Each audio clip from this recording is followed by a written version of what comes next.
focus on my experiences with writing the first book, and I'm again happy to answer questions about the grammar book as well. Well, it's probably not uncommon for those of us who have written reference or textbooks to have begun with a point of minor frustration with all of the good books out there that just don't seem to quite match our philosophy or understanding of the discipline or our pedagogical principles. And that is the void that we felt with the existing discourse analysis reference books. It was the overall content and the ways in which the content was included or entirely absent that inspired us to produce a book that we felt best match our own academic needs. And we also imagined the book to be useful across multiple disciplines, not just linguistics and applied linguistics. And just looking at the citations for our book, I'm happy to report that people from multiple disciplines have cited our book, which is really exciting. So when my co-author Susan Strauss and I decided to submit a proposal to Routledge, we had to transform these ideas about what was missing into a coherent approach, one that we could clearly articulate in our proposal and also capture in our sample chapter and table of contents, which turned out to be really important. I think that the sample chapter was actually the part that sold it for us because it addressed a topic that is not often isolated into a separate chapter in most approaches to discourse analysis. But it's one that provides a foundational understanding of how language and discourse carry meanings in sometimes subtle and less transparent ways.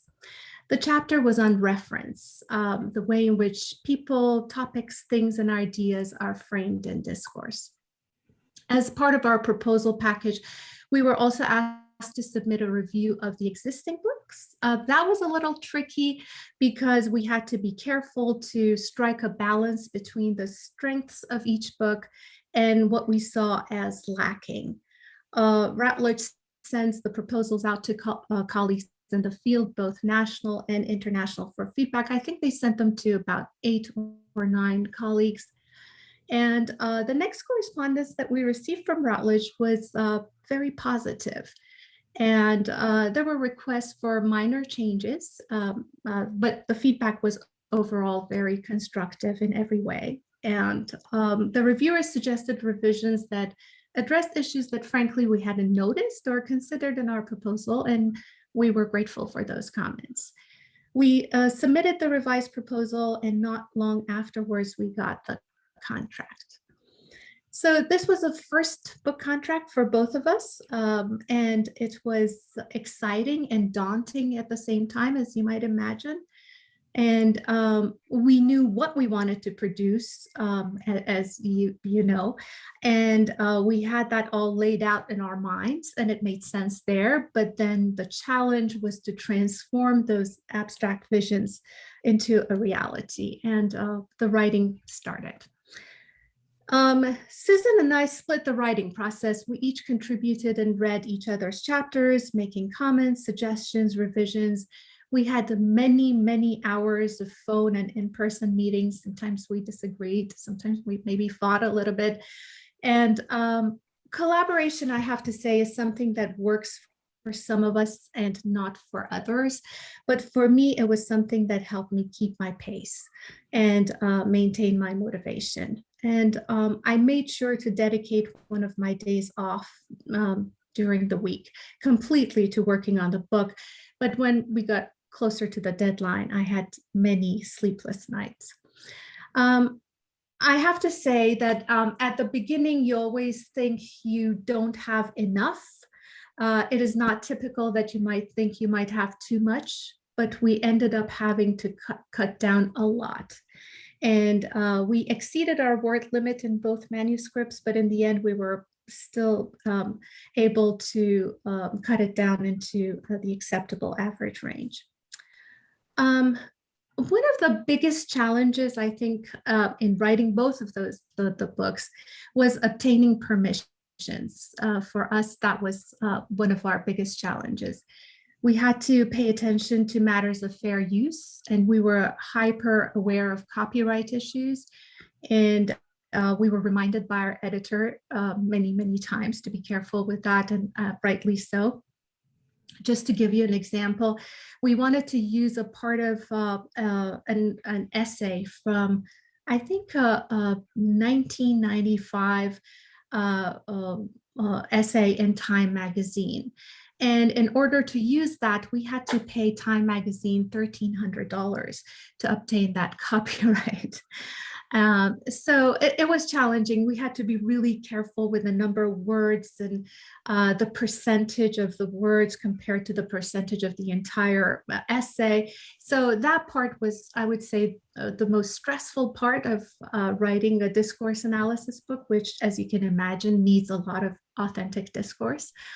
And but we finally did it. We submitted the manuscript. We designed a cover, thanks to the artistic eye of my partner, Brian. And our book idea became a concrete reality in late 2013. And we have a copyright year of 2014. I think our communication with the publisher was extremely important. We had and still have a great relationship with Routledge. And I am pleased to say that we have a contract for the second edition of our discourse analysis book right now. And also Routledge, after the publication of our discourse analysis book, they offered us an opportunity to submit a proposal for our grammar book, which I can get into more detail later if need be. Thank you for listening, and I'm happy to answer questions in the end. So next, we will hear from Dr. Freyan, and as a very prolific scholar and a writer, and also award-winning author and professor in the past as well too. He's a former dean of CSUSB's Palm Desert campus and professor emeritus of communication studies. And he has published more than 30 textbooks with large and small publishers, academic books and trade books with major publishers. His most successful textbook is An Introduction to Intercultural Communication, Identity in a Global Community. And now it's in its 10th edition. It's one of the most popular intercultural communication book. I used it myself before. I just really love the book. And his most successful trade book is Win-Win Negotiating, Turning Conflict into Agreement, published by Wiley. And is now has 8 different translations published in different countries. And I also know he also published book with Oxford. And he's also an award winner. I think, Freyan, you won the Golden Apple Award, right? I think. And Golden Apple. Yes. Yeah, so it's quite and so I'm very happy that he graciously agreed to serve as a faculty mentor, because he has a lot of experience publishing book in different genre. And now he's represented by Los de la Habra agency for his trade book. So Fred. Thank you, Raylene. Some disclaimers, first of all. My comments today are going to be limited to mass market textbooks. And that's simply because what I would consider to be a limited market academic book and a trade book, different things to say about those. So today I'm going to share mass market textbooks. So first of all, I would recommend that every author be really clear about why you're doing it to yourself. Don't necessarily assume that doing a mass market textbook brings prestige. And in some cases, people don't necessarily accord prestige to that. Another area is don't necessarily assume a mass market textbook is a financial windfall. Some are very successful, but some are not. So you really need to think about why you're investing your time and soul into these. And for me, it's really an extension of teaching, and I enjoy doing it. I enjoy the critical thinking that's involved, the problem solving that's involved. So the process itself is rewarding to me. The check that I get from Lily every year is, just extra. I think everyone needs to understand today that the world of publishing is changing rapidly, and it is a different world today. There's massive consolidation of publishers. In the textbook industry, we're down to very few. It's no longer a world of just print books. So it's a changing world, and publishers are operating in a changing world, and authors need to appreciate how that change affects the process itself. And also because of that, publishing itself is a relatively small world. And by that, I mean someone that you meet at one publisher will years later, you'll find at another publisher. Uh, you know, Lily is at Sage. She was at Rutledge, I think. I know someone at Rutledge who's now at Sage. So, you know, it's a small world. And you might say, why does that make a difference? To be very realistic about it, your reputation travels. So, you know, you need to have keep that in mind. You know, it's a small world. Next is understand that particularly mass market textbook publishing is a business. And your proposal has to have a market. So, for example, I've had colleagues tell me that they have this wonderful idea for a textbook, and it's a wonderful idea because no one is using this approach. You know, and I appreciate their energy and enthusiasm, but look at it from the publisher's perspective. If nobody is using that approach, who is going to adopt the book? You know, you've got to understand that mass market textbook publishing is a business, and your project has to have a market. So attached to that is you need to be able to describe very carefully and very honestly what you're proposing to do relates to the existing market.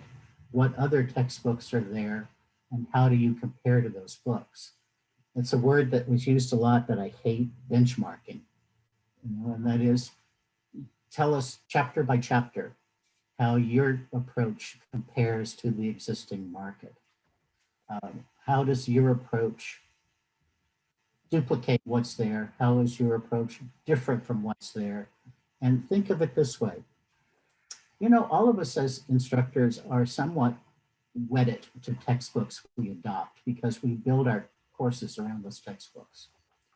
A publisher has to be able to convince an instructor that changing all of that is going to be something that they want to do.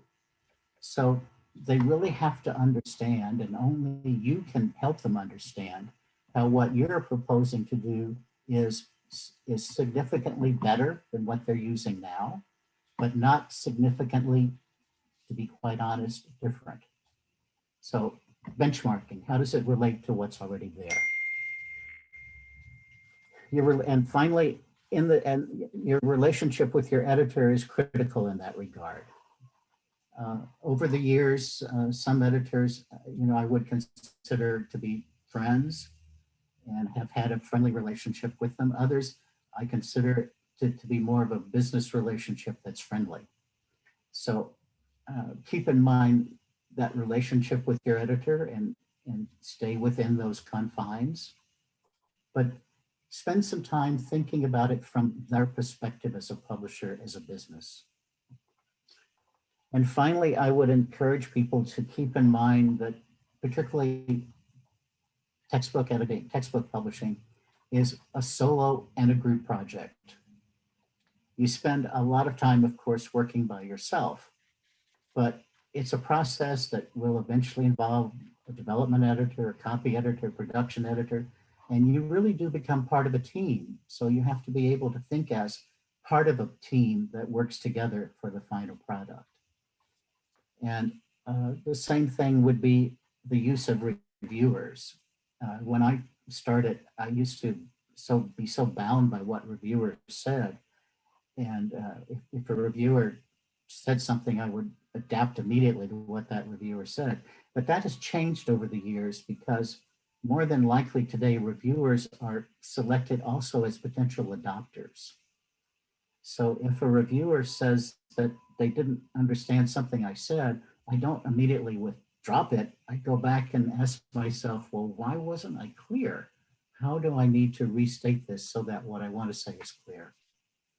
So those are some points, Raylene. I hope those were some practical hands-on points. And again, those would be different points if we were talking about trade books, but this is mass market textbook. Okay. Right. Thank you so much, Fred, for sharing your insight on publishing mass market textbook. And so now we will then looking at the book publishing from the acquisition editor's vantage point. And so now first we'll hear from Miss Jennifer Abbott. She is a commissioning editor in literature studies at Taylor and Francis / Routledge. In her 14 years at Taylor and Francis, she has worked with hundreds of authors and editors across several disciplines, guiding each through the publishing process from the earliest stages of books' life, beginning with the proposal development, appraisal, and peer review through production and publication. She is currently considering new proposal for cutting-edge, rigorously researched book that offer readers an innovative approach to emerging and established areas of study. Without further ado, Jennifer, you now have the floor.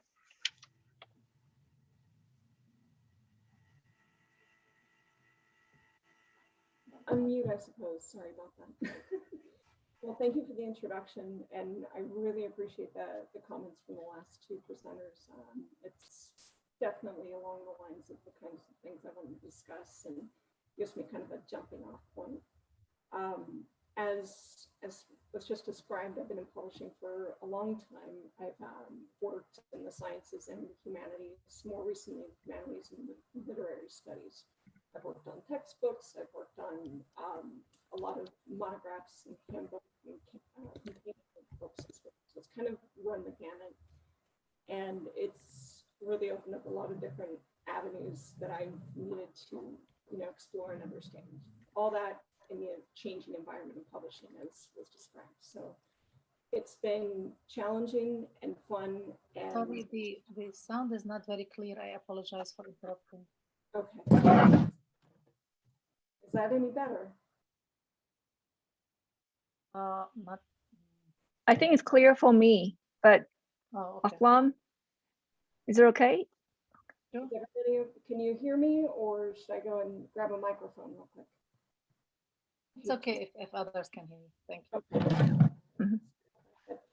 I just wanted to, state that publishing is very much in a state of transition right now, with especially in the last couple of years with COVID, with people going more so to ebook reading and relying more on those kind of materials that are easily accessible, that they don't have to run out and buy. And a lot of that is because of budgetary concerns with students, professors, and libraries alike. So it brought a lot of challenges, and we are certainly trying to adapt to the changing atmosphere. In regards of what I look for in a proposal and my biggest takeaways and advice that I would offer, I'm certainly happy to discuss any of this in the Q&A part of the session or after, if anybody wants to reach out to me directly.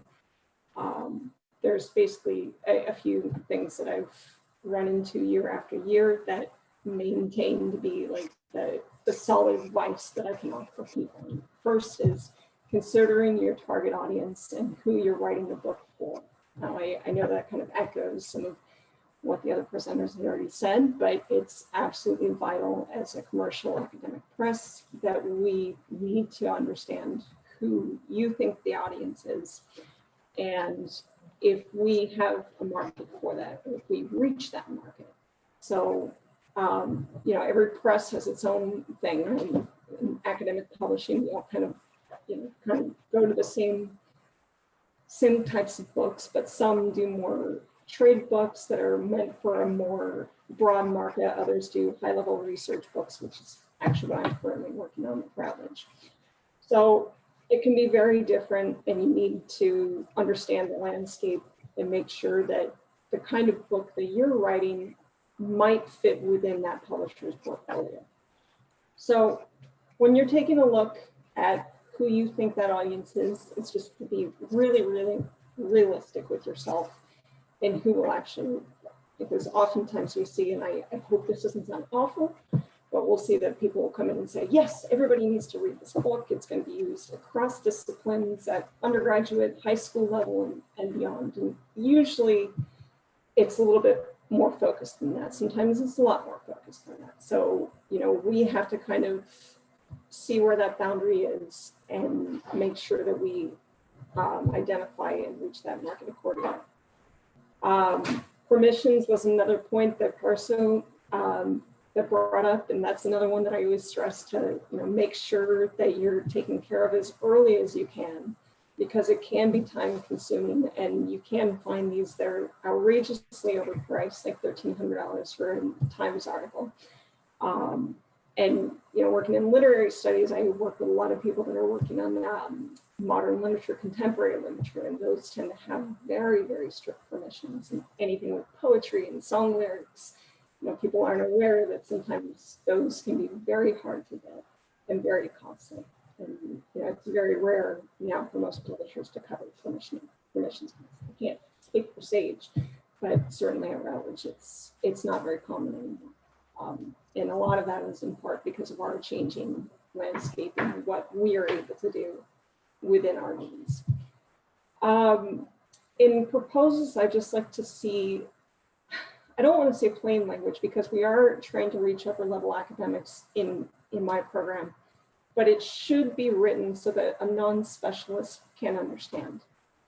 And that might be harder than it sounds, because sometimes it'll come across, like, especially if somebody's been doing a lot of research on it, or if it's something that's evolved from a dissertation, which we get tons of proposals for, the language can be a little heavy. So keep it for an educated, well-read adult, and you should be fine. Likewise, the title should be very clear. We should know right out the gate what the book is going to cover. And I know that kind of crushes the dreams of some authors that really want a creative title, but, you know, in this landscape, again, where everybody's finding their books via key term search, we need those key terms in the title. So if you get kickback from a publisher saying, you need to change this title, there is rationale behind it. I can't tell you how much we appreciate the review process. It ranges how many reviewers we will get on. I know Parasite said she said had about 8 reviewers. More likely with research monographs and companions and handbooks, you're probably looking like 3 or 4 reviews that you'll get in. But we do look for people, you know, in the tops of their fields that are experts in the area, and yes, that will be part of that audience that we feel would read the book, because after all, as a commercial press, that's who we're trying to identify. Would this book be valuable to them? What needs to change? And then when you get those reports in and you're going through it, I very much appreciate the last comment from, I'm going to mispronounce the name, I'm so sorry, from Todd. I don't know if somebody wants to correct the last name pronunciation for me, but that's fine. But saying that, excuse me, it was, when you weigh in the material, what I look for is agreement within the reviews. So if a bunch of the reviewers are coming back saying, okay, this sounds great, but I don't understand X, Y, and Z, and it's matching up to what the other readers have said, those are the points I'm going to look for the most, because it is so common to get one negative report in that'll just, you know, kind of counter everything. And so we have to take that into consideration too. So I spend a lot of time looking at the reviews, looking at who's reviewing them, because there can be some, you know, personal qualms that come into issue when people are reviewing books sometimes, like, you know, they weren't quoted, or those situations do arise. We have to be able to separate those out. You know, there's so many things to talk about in the proposal process, and I kind of don't want to get too much into it without hearing what everybody wants us to talk about. what my goal is to make publishing accessible and not scary. There's so many good resources out there that I'm happy to share with anybody that just make it make sense, because everything is changing for universities and their funding and publishers in the market and how people are using books. And, you know, new concepts like open access, which is, I guess it's not new for journals, but for books, it's a relatively new concept, and how that's changing the publishing landscape and how students and researchers and professors might access content. So it can go in any number of different directions. So I'm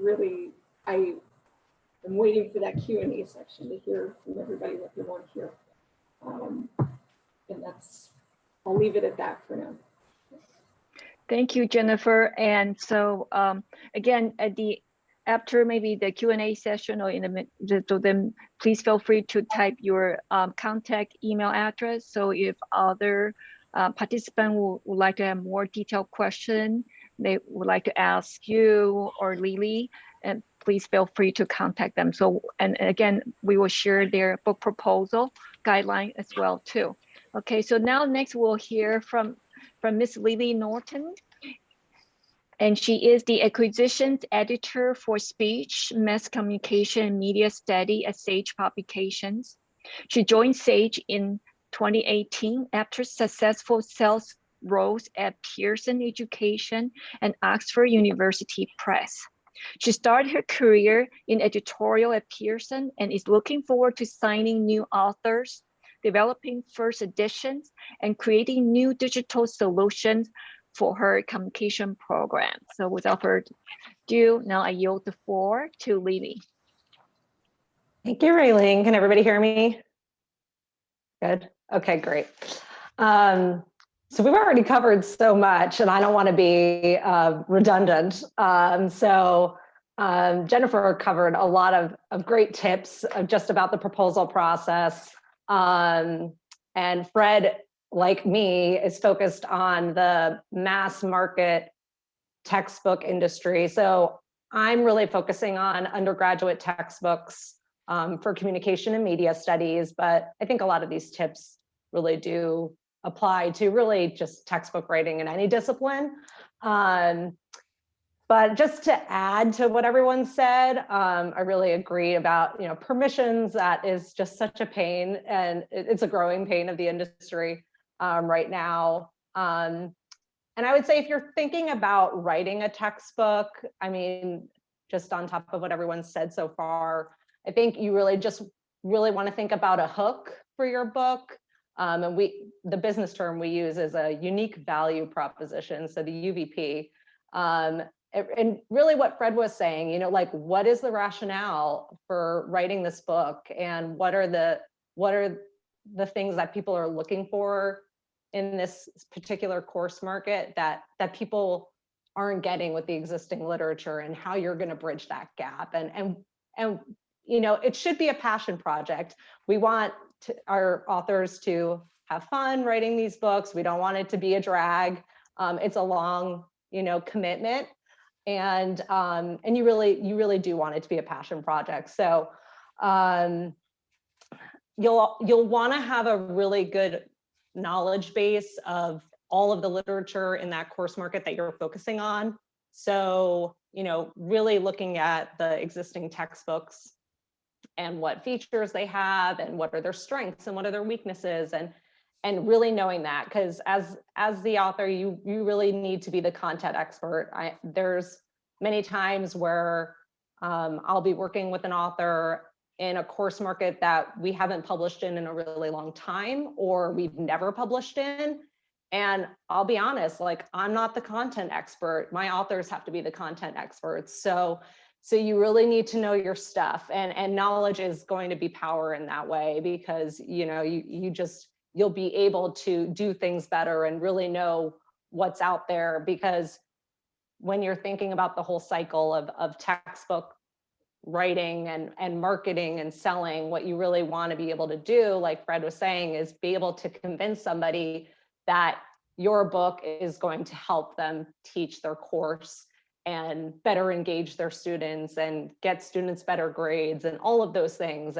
and really knowing what they currently are using, what the resources that they currently have are doing for them, how they may be using it, and then how your product is going to help them.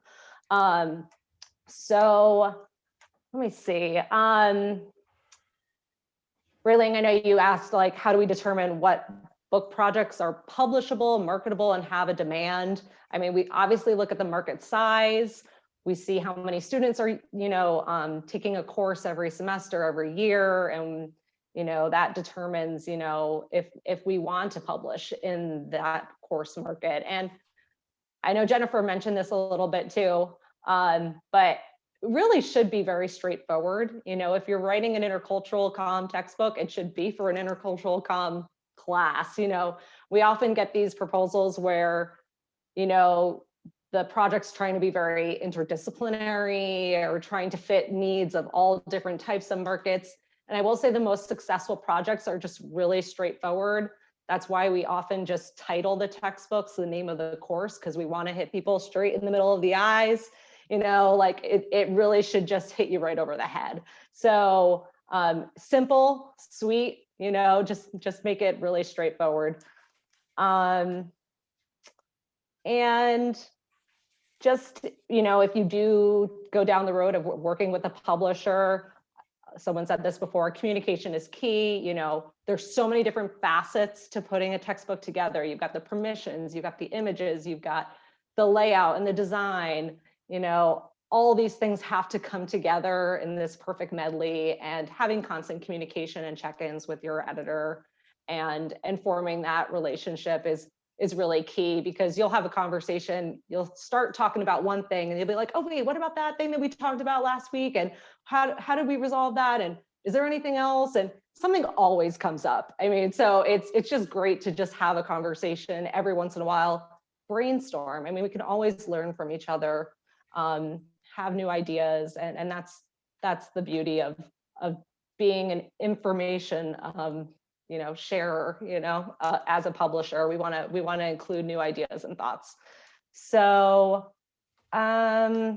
and then I would just say, this was mentioned before too, but we are in such a flux in our industry right now with the move to digital, and a big part of that is accessibility. So there's a lot of new standards that we have to abide by, when we make our books available for ebook vendors, and making sure, that things can be accessible on an e-reader, and that, we're reaching everybody in a way that they can access the content.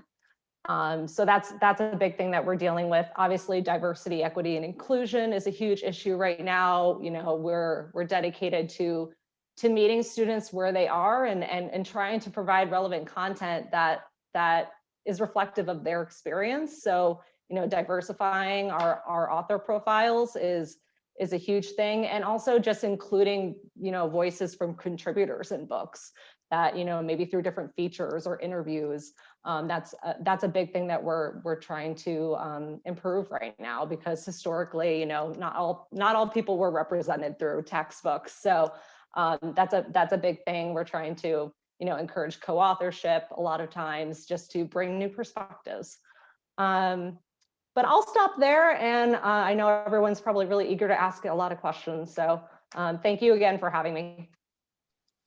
Right. Thank you so much for Parstu, Fred, Jennifer, and Lily, for all your insights from your different vantage point as author, as acquisition editor, from the textbook point of view, from the academic kind of research kind of point of view. And so now we actually have 20 minutes. So for the participants, please feel free to ask some questions. I also know that some of our audience are not just from our College of Arts and Letters. We also have faculties and staff from different disciplines. And we also have Monty Van Moort, and representing the Faculty Center of Excellence, who's helping faculty again achieve their success as well too. So now the time is yours. Feel free to ask them questions, and we'll help facilitate the discussion. So is there anybody who would like to ask our participant questions? Please, you could feel free to raise your hand, or okay, Monty, you get your hand up. Yes. I just want you to know that after this book, after you get your contract, I'm here to help. I will read every single chapter that you submit to me and copy edit it. I will critique it if you want. I will be your coach. I will be your nagger. And if you allow me, I will be your prodder. I will be your psychologist as you get discouraged. I will be a strategist. So that's all I need to say. I'll post my email there, but it is my job to help you be successful. And other thing is, everyone, find your reaction buttons now. Find your reaction buttons. Let's thank Ray Ling, our dean, for doing this. This is incredible. Ray Ling, thank you so much. This is what we need, is to have this type of stimulation. Thank you so much. And now I'm going to mute myself. Mm-hmm. Thank you, Monty. Monty, can you please share with the participant? So your role is you are like the special fellow for the Faculty Center of Excellence, right? So in your new capacity, one of your roles actually helping faculty to publish their articles, correct? Yes, if they do not publish well, then I am responsible.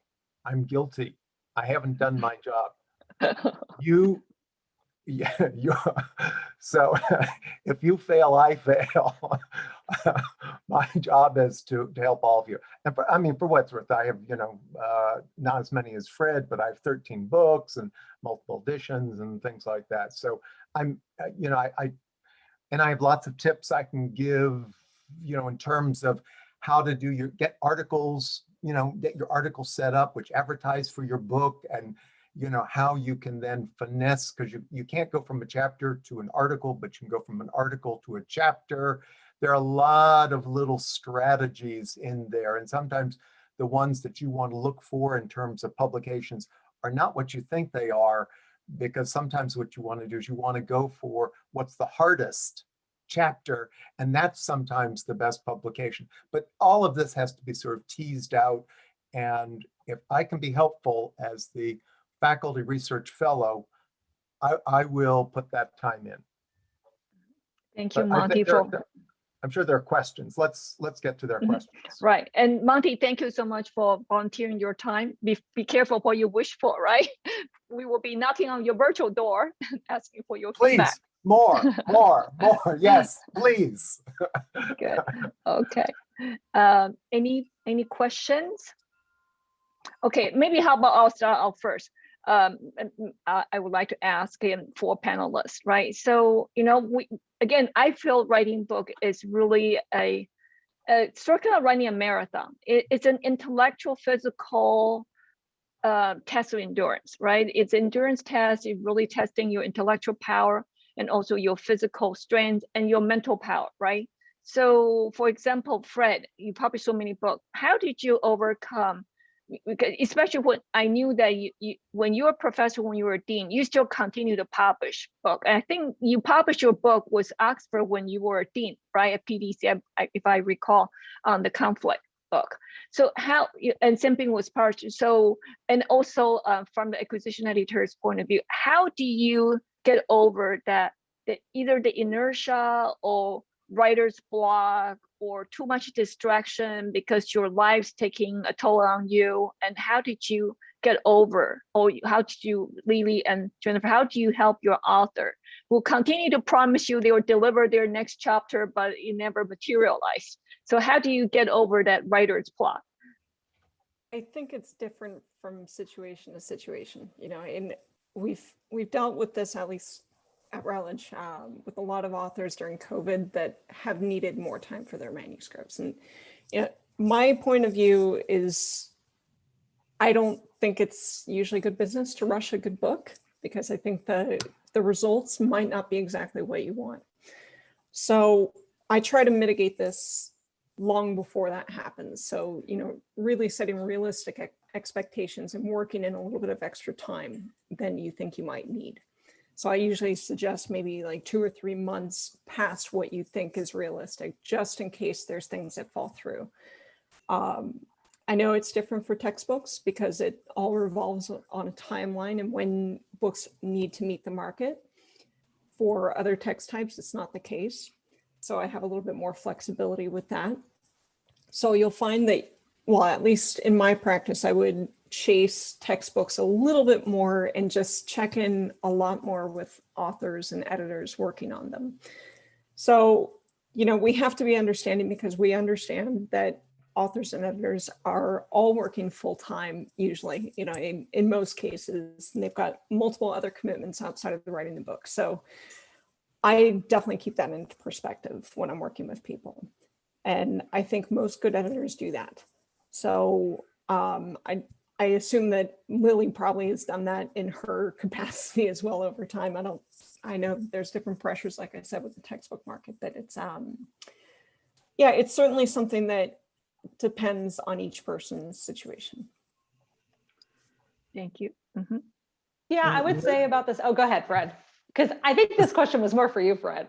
Well, actually, I'm going to involve I you heard in my my name answer. thrown out. I don't think I've ever been late with a stage deadline. I don't think. And because of the pressures on you, because it involves so many people at every stage of the game. I don't think I've ever missed a deadline, but how I typically think of it is I really just schedule it really carefully, that things have to be done at a certain time and schedule appropriately. When I do run into problems, blocks, this may sound, strange, but I tackle a simple chapter. And I sort of get encouragement from dealing with a simple chapter, like, okay, now I can take on that hard one. So that's just Lily, you deal with authors. I know the couple on the list have had problems making deadlines, so you probably have strategies. Yeah, I actually was going to say the same thing. I have many authors who will say that they'll be like working on one chapter, they just get stuck and they're like, all right, I'm just going to switch to a different subject just to keep, the car going. But yeah, I mean, we want to set up our authors for success, and we try to give them a longer runway than what they are expecting. And yeah, because most of our authors are full-time professors. So, we have to be flexible. Sometimes you think you're getting a sabbatical, or you're hoping for a sabbatical and it doesn't happen. Or, maybe we try to budget more time to write over the summer and then somebody gets sick. Life happens, right? So you have to be flexible, but, just staying in constant contact and also thinking about possibly bringing on co-authors or people to help, when things get stuck. And reviewing does help, getting feedback and just talking things through with your editor when you get that block. Thank you. Raylene, there are a couple of questions in the chat section and Ron's hand. Okay. Right. Yes. So Parshi, do you want to share some, because one of the questions also deal with Morgan's question about getting past the, the writer's block or trying to get back on track. Can you share a little bit of your experience before we move on to AJ and Ron's question? Sure. I actually completely agree with what Fred just said and Lily reframed. I think that's what we did that's what I personally did. If there was a chapter that was particularly tricky or complex, sometimes the idea is how to present all of this information, the order. I think we switched chapters, or I switched chapters, and I did something that was easier for me to articulate. Also for our book, because we had a lot of analysis, sometimes I moved from writing the text to the analysis, and the analysis helped me articulate the concepts better. So yes, not feeling like you have to continue with this particular chapter or paragraph that you're stuck on. I think that's the key. Allowing yourself to be flexible and moving, maybe start writing a little bit of your intro, or something like that. I think that has always helped me personally. Okay, good. Thank you. So then next we'll hear from AJ's question. And so AJ, I think your question is actually very timely and also tie into what the panelists said about the, rapidly changing the whole landscape publishing, right? Especially dealing with open access, or ebook, all those kind of issues. So AJ, your question is, you have actually two questions, right? One is about the cost of making books open access. So not necessarily the textbook necessarily. And also your second question about, you say remuneration. So you heard the practice of royalty doesn't exist for any commercial publishers anymore. Is that true? Perhaps Jennifer and Lily could help us. And so AJ's question is also in the chat box. Mhm. I'll start with the open access question. To be extremely frank, it is expensive. It covers a wide range of things, and not least of which is the sales that we lose as a publisher because the book is made free to everybody. So, being a commercial press, we don't have funding from a university. We don't have funding from a government institution. So for us, unfortunately, that is a part of it. Now, I know that university presses also sometimes charge those fees as well. I don't know what their fees are, but it's partly to cover those costs, or the revenue that we've lost, and also the cost that goes into the production and the peer review process. So they are typically expensive to do. You can do them at the book level or at the chapter level. And, that's particularly enticing for edited collections when chapter authors want to publish their book or their chapter open access, and it makes it a lot more affordable. It can also go down in price with time. So if you wait maybe a year or two after publication of the print and ebook volume, the standard ones, then you might be able to get a lower price on that. Now, the one thing I do want to add on this is that I have never seen a case where the author or editor themselves was paying the open access fee. It's generally almost always paid through research grants, whether they're paid for by the university or through private institutions, or like I know the Andrew Mellon Foundation does quite a lot of open access funding. And a lot of European institutions or universities are helping their professors and everybody and researchers publish open access because it is so much, more accessible to a much broader audience that way and to the students using them. In regards to the remuneration, that's a little bit trickier. We do still pay royalties. Again, I can't speak for every press. We do still pay royalties, and they are paid on a different scale depending on what kind of book you write. At least that's been our model at Taylor and Francis for a little while. And in my 15 years here, I've seen them drop. Now, I hope we don't get to a point where we stop paying royalties altogether. I highly doubt that that will happen.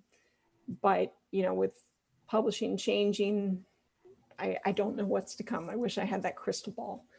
But, if anybody wants more information on that or wants me to go into more specifics, I'm happy to. Okay, thank you. And Lily, would you like to say? Yeah, I'll just add,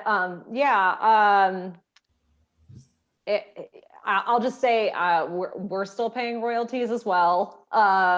I don't see that going away, at least not in textbook publishing, because it's just such an incentive to make the book more successful on the author's behalf. So I don't see that changing. And we haven't done much in the open access space. I know that's bigger in journals. So I'm not the expert there, but there have been conversations I worked at Sage, I worked at Oxford before, and I worked at Pearson. I know there's always conversations about how to fund open educational resources as a publisher. So I think more things are to come in that realm from textbook publishers, but I just don't know exactly how it'll look. Okay, thank you. And the next we'll go for Dr. Ron Chen. You have your hand up. All right, thank you. I just want to, before I ask the question, I want to thank all of you, the panelists, Perostu and Fred, and also our guests, Lily and Jennifer. And I think my old friend Marty got himself in trouble based on what you read from WeChat. I think he's going to have his door knocked for. At any rate, my question is about question for Perostu. And before I start, and the book is in my hand. Right here, you can see the little sticky notes. I'm using it for a project I'm doing myself, and it's more like a scholarly book. And so, first of all, thank you, Routledge and Perstu and Susan, to give me some kind of information here. It's very useful. The question is, and this book in my hand by Perstu and Susan Strauss has a lot of nice features, and I'm not surprised that you were asked to do a sequel. One of which is the wealth of materials that you collected from different sources. Is a lot. You got from the internet, from everywhere possible, from Korea, Japanese, different languages. All right, my question is this. Did you have most of the stuff collected before you started writing, or you collected these wonderful material as you went along? The latter, the second. Oh, okay. Yes, yes. I think with the exception of a few of those excerpts, the majority of them were things that we had to look for simultaneously as we were writing the text. So yes, mostly within the process. Is that okay? Okay, good. So Ron, do you have any more questions before I go to Jessica's question? Because I thought Jessica's question was quite interesting. So Ron, do you have any more questions? Oh, you're done? Okay.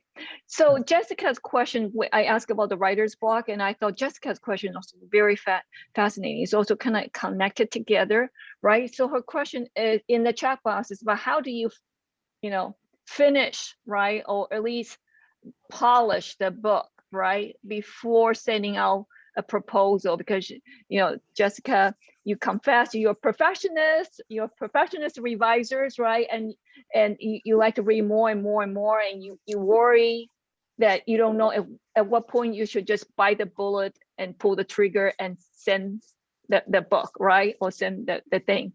So any advice for Jessica? And I'm sure a lot of people may also have this similar kind of thing, right? Because you were afraid to send it out because you still feel like you still need to revise and revise and revise again. So any suggestion for somebody like Jessica who's thinking about how do you finish the project or come with a very polished book project?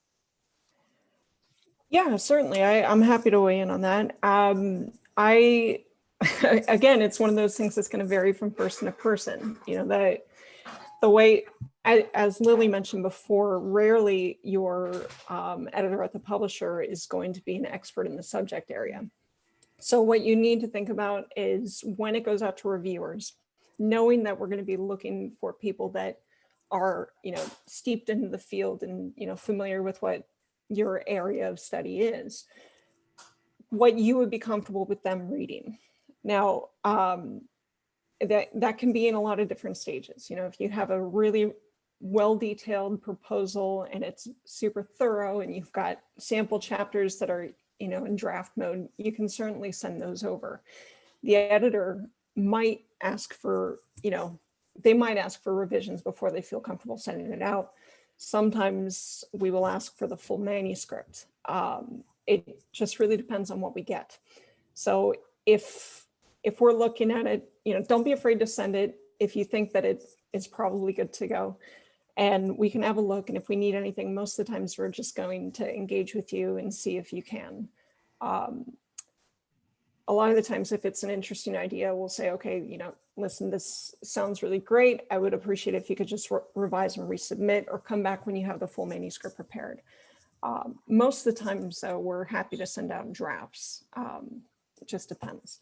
But I think that this also applies when you're going through the reports when you get back from readers, because sometimes you'll get multiple revisions that are being suggested by reviewers, and you kind of have to sort through which ones you want to take forward, which ones the editor suggested you take forward, and kind of balance them from there. At some point, you're going to have to draw a line in the sand and say, okay, this is it, because otherwise you end up going through multiple rounds of reviews that can introduce a lot of different feedback and suggestions, and it can be like a never-ending thing. So, if it passes the review and everybody's weighing in pretty well, we're usually happy to go ahead. If that covers it. Okay, anything? Because I know our time's up, so thank you so much for sharing, but I do want to point out in the chat box, I share, again, thank you for Jennifer and Lily, your generous help, and also for sharing the sample book proposal guidelines. And so with your permission, so I have the link, so you could see the sample proposal guideline from Sage and also from Routledge. And also you now should have Jennifer's and Lily's email address. So please feel free to ask some question if you have further question that you would like to ask them on a much more detailed and individual level. Okay, and again, I would like to thank our 4 panelists, Stu, Fred, Jennifer, and Lily. Thank you so much for your time and your great insight, and also being a wonderful resource for us. Again,